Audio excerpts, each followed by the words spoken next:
pretty interesting study. Basically, what they did is they asked people they monitored how much a person walked and then monitored it 5 years later. So for 2 days in a row, they monitored someone's level of activity, and they did it with pedometers. And we always say pedometers are great. Clip it onto your belt.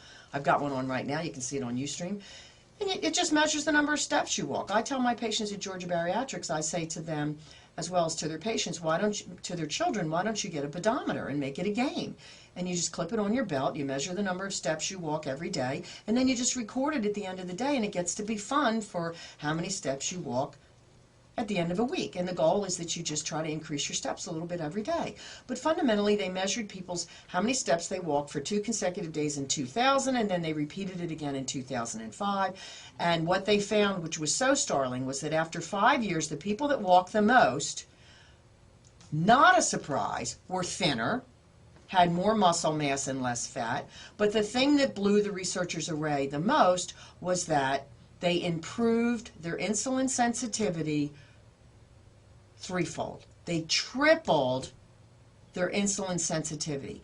The more sensitive your cells are to insulin, the less insulin you need, the thinner you are, and the less hungry you are, because insulin is a hormone, number 1, that makes fat, and number 2, that makes you hungry.